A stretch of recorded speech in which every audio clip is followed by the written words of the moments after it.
Hi everyone, welcome to Source University. This is Gregory Ortiz. And today we're going to be going over advanced on-page optimization. So since we're going to be going over on-page optimization and the advanced part of it, there's going to be a few things that may not quote-unquote click immediately to a complete beginner. However, I will go into as much detail as possible without straying from the overall focus. So if you are a complete beginner, don't worry about it. In this video, even though it's called advanced, you're definitely going to learn a lot. So you don't necessarily need to be advanced to pick up on a lot of things in here. So what we're going to cover in advanced on-page optimization is we're going to be going over one of the more popular plugins and choosing some of the best settings for it. The plugin of choice for this video is going to be Yoast SEO plugin. I will also be uploading my settings files for this plugin so that you can literally just import them and get your site up and running as time efficient as possible. Of course, you may need to make some minor tweaks based on your individual needs. However, it should fit most needs. We will go over how to choose a good title and description based on your keywords. You will see some of my favorite tools I use to check how well I have done my on-page and see what tweaks that I may need to make at the end of using the plugin. And you're also going to see some little tricks I use when doing on-page optimization that may give you a slight edge over your competition.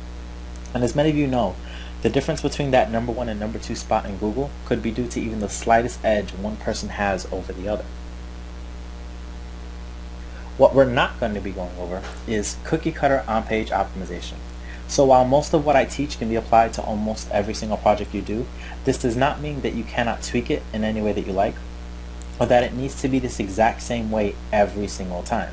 I've had great success with these techniques, but just like every client is different, so is every website, and you may need to tweak a small aspect of it, so don't be afraid to do so.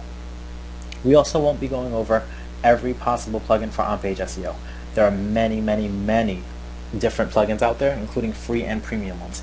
However, I'm not going to be going over them much more than the popular free one that I had mentioned, which was Yoast SEO plugin. And the simple reason for that is because I personally have had great success with it, as have millions of other websites. And it's a great way to get started, especially because it's free. We are also not going to be going over on-page quote-unquote hacks. There are a bunch of great ways to do some on-page hacks. However, we're not going to be going over that since we're going to be going over what will be a longer-term strategy for on-page SEO. So while all those on-page hacks are great, short-term, we're looking at long-term and something that can be used all the time. On-page SEO plugins. So for Yoast SEO, there's a lot of different things that this plugin can do. So some of the things that this plugin can do is it can generate sitemaps. It has support for Open Graph from Facebook as well as some other social medias. You can verify your site in Google, Bing, and Yahoo, as well as Alexa. You can import settings from other SEO plugins. So if you do use some of the more popular SEO plugins, you can actually import those settings directly into this one. It also gives you breadcrumbs, which are very user-friendly, and they're also good for SEO in some regards. It also gives you complete control over your taxonomies and author pages.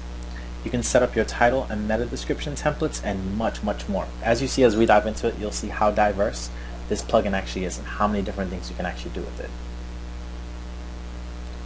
So Yoast offers all of those features. However, to someone new or even someone advanced, the sheer number of settings can seem overwhelming to figure it out. Let's take a dive into Yoast on a live site and set it up from scratch. Alright everyone, so this is a site that I just did a brand new and fresh WordPress install. I've used this site for other case study purposes before. You've probably seen them in some of the Source TV episodes, bbtiffany's.com. But I went ahead and did a brand new fresh WordPress install and installed just the Yoast SEO plugin. That way we're starting from scratch. So this is what you see as soon as you install the plugin and you go into the dashboard. Now if any of you are unfamiliar by chance on exactly how to get the plugin, literally all you have to do is go to plugins, click on add new, and just click on popular. It's usually one of the very top ones. If we scroll down a little bit, right here, WordPress SEO by Yoast. That's the plugin right here. As I said, there are other popular ones out there, such as All-in-One SEO Pack. So you can definitely install that one too if you like. But for this video, we're going to be going over WordPress SEO by Yoast. Okay. So as you can see, you go into the dashboard. It even has a tour in case you want to go ahead and go through the tour. But we're just going to go ahead and take things beginning from here and hit the ground running. So this is checked by default, disable the advanced part of WordPress SEO box. I always just leave it checked. There's no reason to have it unchecked. In my opinion, unless your site specifically requires it, then you can go ahead and do it. It's one of those things where your site might have a unique situation where you actually need to go ahead and do it. For this purpose, no.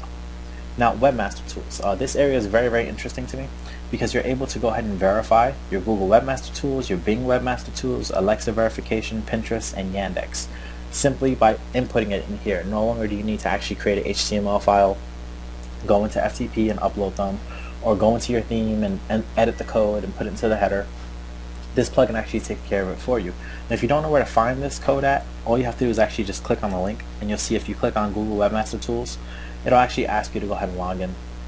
And once you do, it'll give you the code that you need to actually input in here. And you'll just go ahead and copy and paste it in here. Same thing with Bing Webmaster Tools and Alexa verification ID. You would just simply put your ID number here, click on Save Changes, and it'll go ahead and verify those things for you. Now, the next section is titles and metas. Now, as I said before, this has been completely blank. We haven't done anything to it. So before we even dive into this, here's a cool little site that I actually love to check things on. And it's a smo.noam.com. So it's a social media optimizer. Pretty much what it does is it just checks the coding to check your markup. So what I'll do is I'll actually go ahead and I will copy the URL.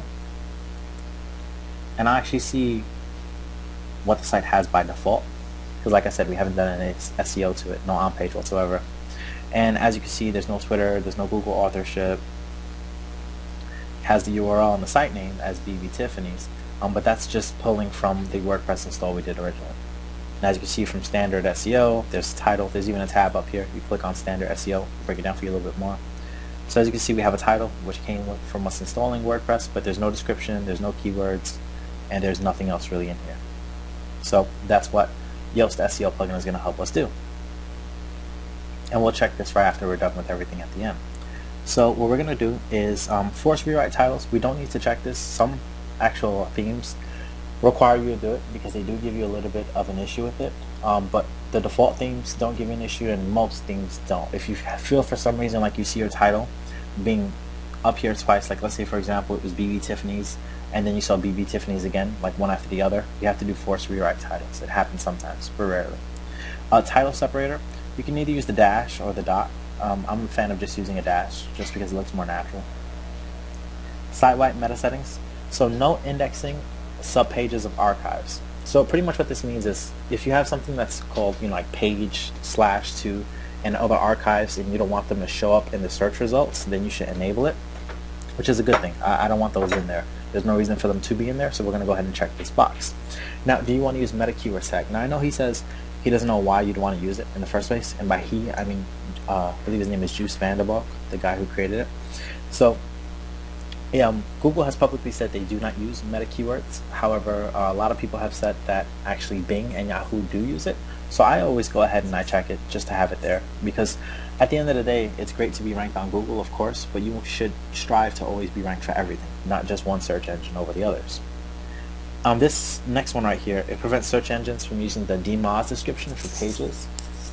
So that's if you are listed in DMOZ. I mean, something you could check or not check. I don't even bother with it, to be honest with you.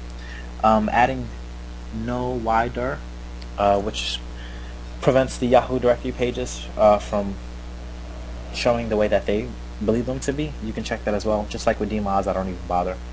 Cleaning up the head, so you can hide the RSD links and short links and RSS links. You can hide all of that. I actually do check all these boxes. So go ahead and we'll click on Save Changes. Okay. So that was just the general portion. Now we're going to go to Home.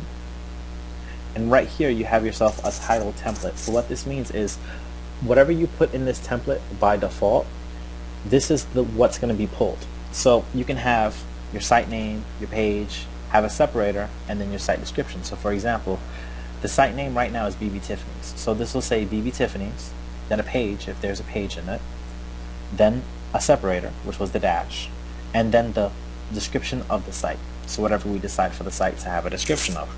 Now, we can put our meta description template in here as well, and our meta keywords template, and you can actually use some of these commands in them.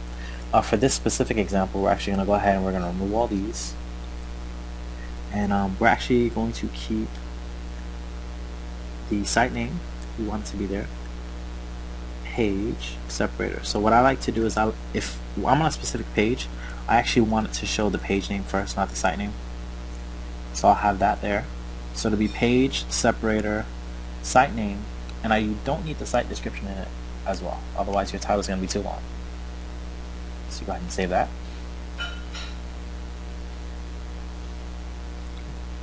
I'm going to go back to home.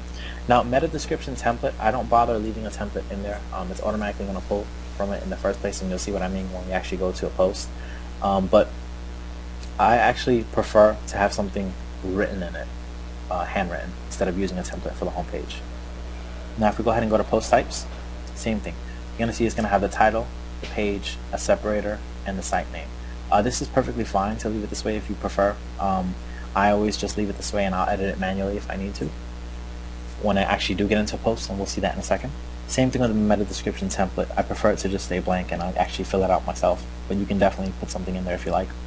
Meta robots. So you can have your posts be no index and follow for all the posts that you choose. Now you can edit this later, but I don't bother checking it for post types in particular. Also, if you want to have your date shown in your snippet preview, you can. I don't bother with that. And if you want to hide the meta box, you can. We don't want it hidden, we actually want it showing because we actually want to edit it. Now this is pages. As you can see, it has the same description as what the post did. We're just going to leave it that way. They're all going to have the same settings. Now media. Media, I do not want them to be indexed simply because if someone is doing a search in Google, I don't want them seeing my images. It shouldn't show up. I actually want them to see my pages. So I'm actually going to no index it. But as you can see, it still is a do follow, so it does still carry link juice to any links that those images may actually be getting. It just won't show up in the search engines. And as far as meta box goes, you can actually hide it. You don't necessarily need to do it for media. Some people prefer. I personally don't. So we'll go ahead and we'll click on Save Changes. Now we're going to go to taxonomies. Now for categories. Categories, I want them to be no indexed and followed. I don't bother changing the title template. Tags, same thing, no index and follow. And I'll save these. Now the reason why I'll do something like that is simply because with tags, I don't want my tags showing up in the search engine. So I don't want it to be bbtiffany's.com/ whatever my tag might be. I want actual pages showing up, but I still want link juice to flow with the tags. So I'll just do no index and follow. Same thing with the categories. Then we'll go into other. For author archives, we can definitely have the author archives disabled if you're going to be having more than one author, simply because if you have, I mean, it pretty much describes right here, you know, if you have a author block where it's just one author, all your pages are going to look the same. It's going to be like duplicate content, which you definitely don't want. So we're just going to disable it because for this case study site, it's definitely going to be just one author. However, if you're running like a large site with multiple authors, then you can go ahead and leave it. And same thing with all the archives. I want them to be no indexed and followed as well. Date archives are automatically chosen this way, but I'm actually going to disable them. And search pages and 404 pages, you can actually put custom phrases in here if you want, but we'll leave that by default. So we'll go ahead and see our changes. Now before we jump into anything else, let's just see if anything changed here. So let's go ahead and refresh this.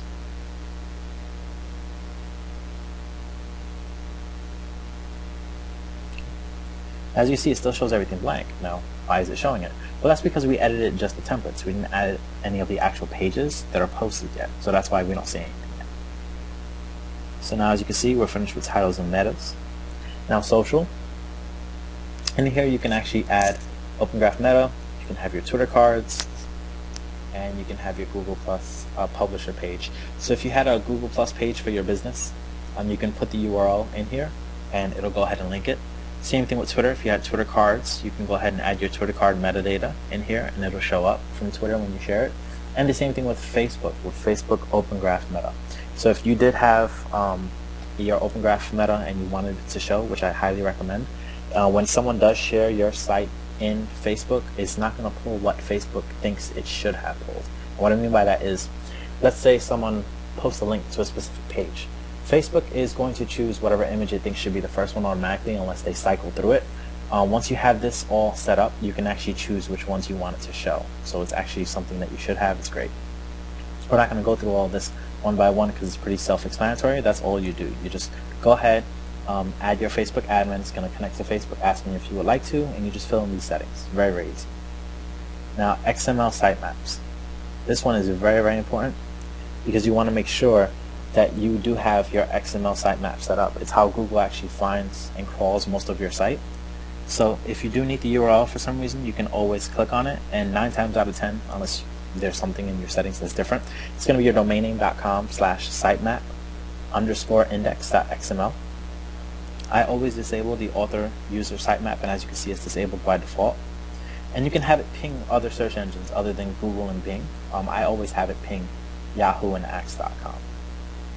Now exclude post types. So we're going to choose any posts that we don't want included in the sitemaps. Now your media is something that you may not want in there, simply because the way we're doing it like no follow and index, so we don't need Googlebot to even bother crawling our media.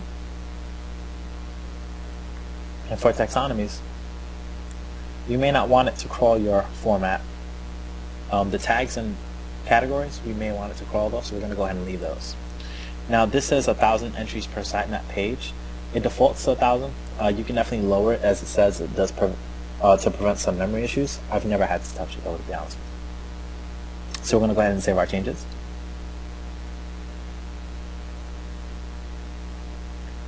And next up is permalinks. So you can strip the category base, which is /category, from the category URL. I do not actually do this. I prefer to actually edit my permalinks throughout the default permalinks setting, which is right over here. You can enforce the trailing slash rather on all of your category and tagged URLs. So you can do it, and for some reason, if that's what you prefer, I just leave it blank.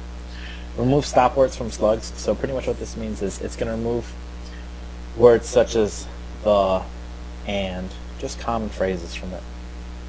Redirect attachment URLs to the parent post URL. I don't bother checking it. Remove the reply to com variables. This one I actually do check. Redirect ugly URLs to clean permalinks. I don't bother checking it, and as you can see, it's not recommended in many cases.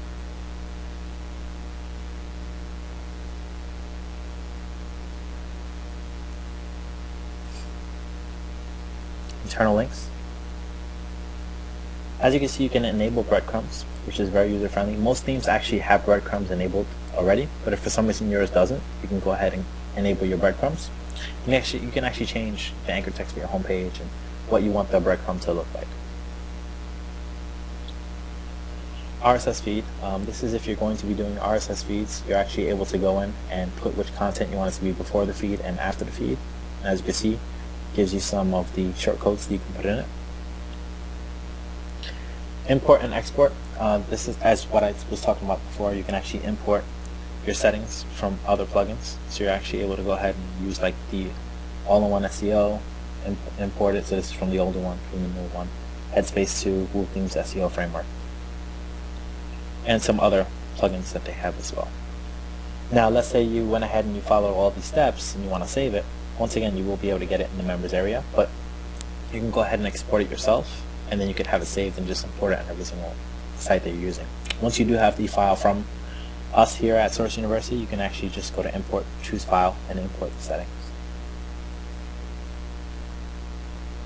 Bulk editor is actually pretty cool because you can go ahead and edit a bunch of your posts at the same time.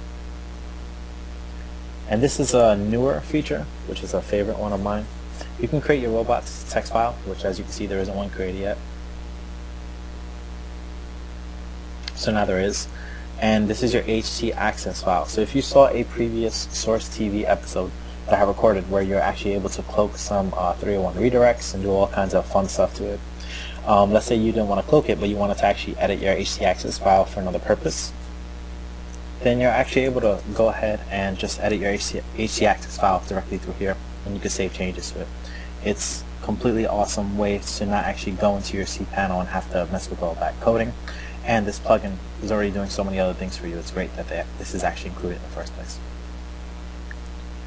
And last but not least, there are extensions. So there's a few different extensions that they have, such as Video SEO, News SEO, Local SEO, and WordPress SEO Premium. I personally have not tested any of these, but they're out there in case you guys want to go ahead and do a review of it, just to kind of see what it's about.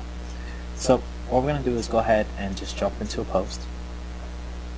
We're going to do some on-page SEO live. So as you can see here, the keyword that I would like for us to go for is New York property foreclosures. So that's what the title is going to be, New York property foreclosures. And as you can see, that's the same as what the URL is going to be, New York property foreclosures. Now, one very important thing to pay attention to for on-page is think of the different weights that Google has for things. So for example, your title is going to hold the highest weight. And the next thing that's going to hold the second highest weight is going to be your URL structure. And then the third will be like your H1 tags. So if you have all of them with the exact same phrases, that's a lot of quote-unquote weight for that phrase going to that page. Now if you have a EMD, which is an exact match domain, so if I had NewYorkPropertyForeclosures.com, it may not be the best idea to actually have this as the title, have this as the URL, have this as the H1 tag, and then also have it as my domain name as well, because I'm more than likely going to get slapped with a penalty. So a couple different ways around this, and this is kind of where our SEO on-page optimization ninja skills come into play.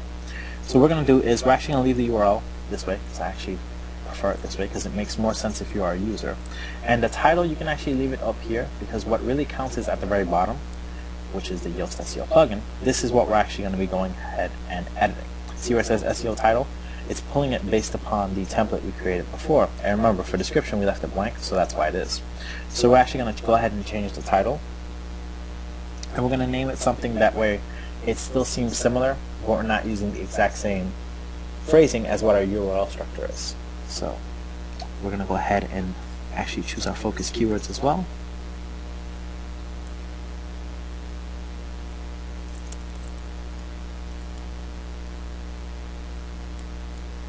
As you can see, it'll actually pull up some, so you can even get some suggestions in here as you're going ahead and putting in it. So we're just going to choose New York foreclosure. And as you can see, it's telling us, the keyword was not found. Now, I don't always go by this, because this is going to go by exactly what your keyword is. And just like I said before, you cannot have the keyword everywhere. Even though the plugin is saying, hey, your keyword should be in your heading, it should be your title, it should be your URL, it should be mentioned in your content, in your description a bunch of times. That necessarily isn't as true in today's day and age of SEO. We prefer LSIs, which is just a fancy way of saying synonyms. So it should be similar as far as what it's saying, but it doesn't necessarily need to be the exact same keyword. So don't worry about this too much. If you see a bunch of no's, as long as you already know what you're doing. So for example, we're going to call this foreclosures in New York.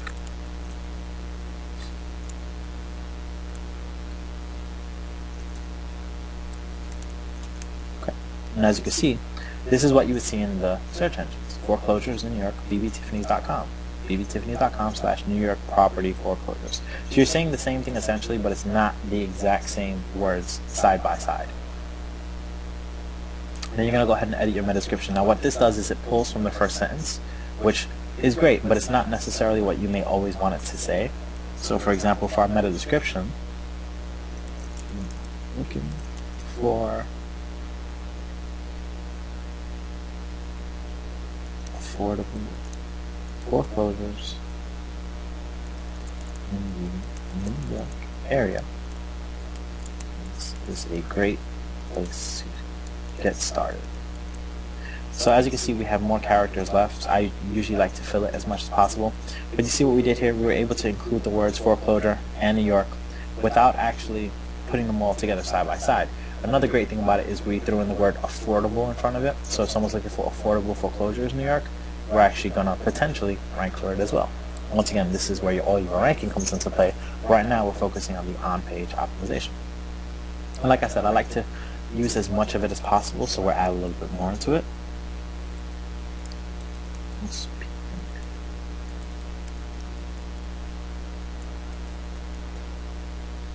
And I always like to leave it at the end, where it kind of leaves them wanting to find out a little bit more. So think of it like when you see a sales page, or you get an email that has like a great subject line in it, and it says something along the lines of, open this email to find out more about XYZ. It kind of keeps you interested. So what I did here was, most people think getting started is hard, but, so as an end user, you're going to say to yourself, but what? So you're going to want to go ahead, go in, and actually read a little bit about it. So what we're doing here is we're using our on-page optimization to include our keywords, but also hopefully increase more traffic just by having this in here to begin with. Okay. Now also, with on-page optimization, your images are very important as well. So I already have an image that I took from another website. We're going to go ahead and click Edit. And you can actually put your alt text in it, which is great to have. It's a great big part of SEO as well. So, picture of New York.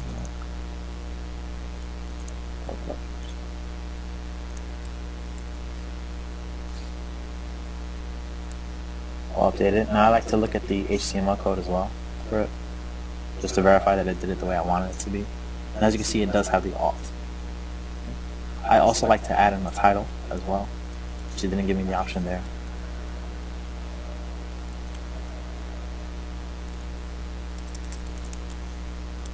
Because when you hover over it, you'll actually see that. We'll go ahead and we'll publish this, and we'll take a look at it again and see what other tweaks we may need to make.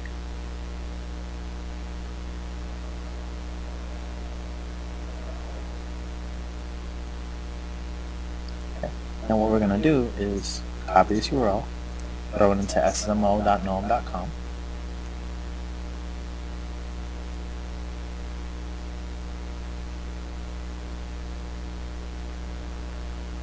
Okay. Now as you can see, it has the title, just like we said, foreclosures in New York, bbtiffany's.com. So as you can see, it's not pulling what we have up here. This is for our purposes to read. It's having exactly what the plugin told it to have. Foreclosures in New York, which we end up putting here, and it shows it as a snippet preview. Also description, it's no longer blank. If you're looking for affordable foreclosures in your area, this is a great place to get started. Most people think getting started is hard, but as you can see, it says 66.7% because it's saying that we're missing keywords, so meta name keywords are not showing in here. So we'll actually go back down, and as you can see here, meta keywords are not showing. So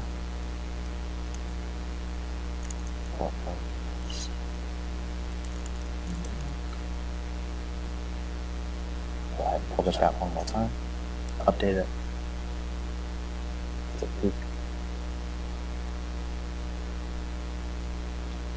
Just refresh it again.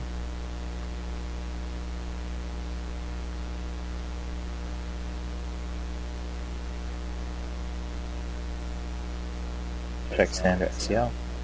And as you can see, it's saying 100% optimization.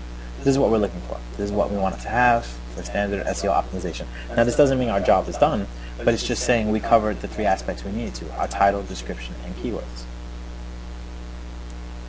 Let's go back to visual. And as you can see, for Yoast, it's saying our SEO check that we're doing okay. So if you just click on check, it actually pulls down here, and in case you were not able to, it actually is just one of these tabs, page analysis. And it tells you certain things that you're doing right and not doing wrong according to what it believes. So like I said before, the keyword phrase New York foreclosure is not in the page title, but that's okay because we're still using a different version of it. The words are switched around, so that's okay. It says keyword density is low, so that's actually a bit of a problem because we do want to have some keywords in it, so it needs to be somewhere in here. And this is an article that I just grabbed that didn't have any of the keywords in the first place. So what we'll do is we'll throw it in here, purchasing.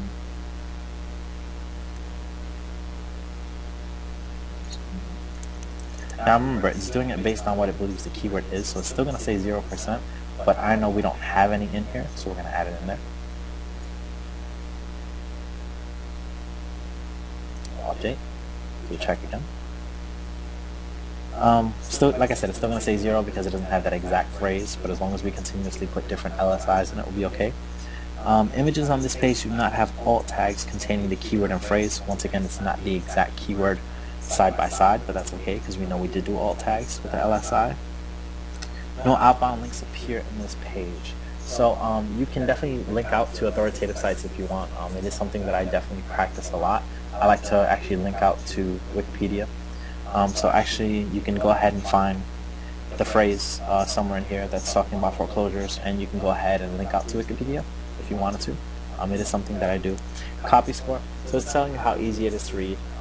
Also, there's 719 words. We've never used this focus keyword before, which is good. Page title is more than 40 characters, less than 70. So there's a lot of things that we're doing well. Some things that it believes we're doing okay, and some things it believes we're not doing that well at all, but we already actually know what we're doing. And if you click on advanced, here is a cool thing. For a specific pages and posts, you can actually make them no follow if you wanted to, and do other things like have them not show up in the sitemap, give them a higher priority than other ones. You can even do 301 redirects from one to another, and even do canonical URLs. Also for social, this is where you'll go ahead and put in what your Facebook title should be, your Facebook description, and your Facebook image. And if you had already connected Google Plus in here, it'll also be in here, and same thing with Twitter, it'll show up in here as well. Facebook is only showing up because we have Facebook checked as on.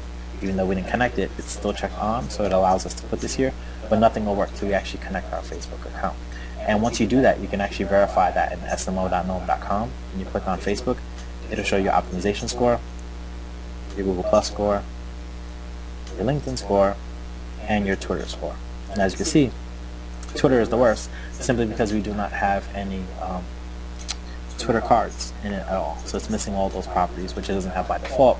Facebook, it says 100% because it does have, you know, the OG title, description, URL, and image. But like I said, it's pulling what it believes it should say, not what we actually want it to, which is what we will go ahead and edit it in here if that's what we wanted it to actually do. Okay, so we'll go ahead and we'll just update this one last time. Great. Now I'm actually going to go ahead and jump back into here, and I'm going to export this file as far as my settings go, so that way I can have Alex upload this into the members area for all of you guys. As you see, settings.zip, and that'll be exactly what you'll end up importing. You'll choose your file, and you'll probably have to unzip it if I'm not mistaken. You actually choose it, and then you will go ahead and import it, and all your settings will be imported. Now, let's go over a quick recap. So we went over verifying our site in the major search engines, setting up our title and meta description templates, adding authorship, keeping tags and categories as no index do follow, setting up your XML sitemap, going to an actual post and doing the on page, testing and verifying, which was smo.gnome.com, and giving you easy access to your robots.txt and your .hc access file. Now, if you do have any questions at all about this specific type of content or this specific topic that we went over, feel free to post within the Facebook group, and we'll be more than happy to answer your questions. I'll personally be in there answering as many questions as I can. Thanks so much, guys, and have a great day.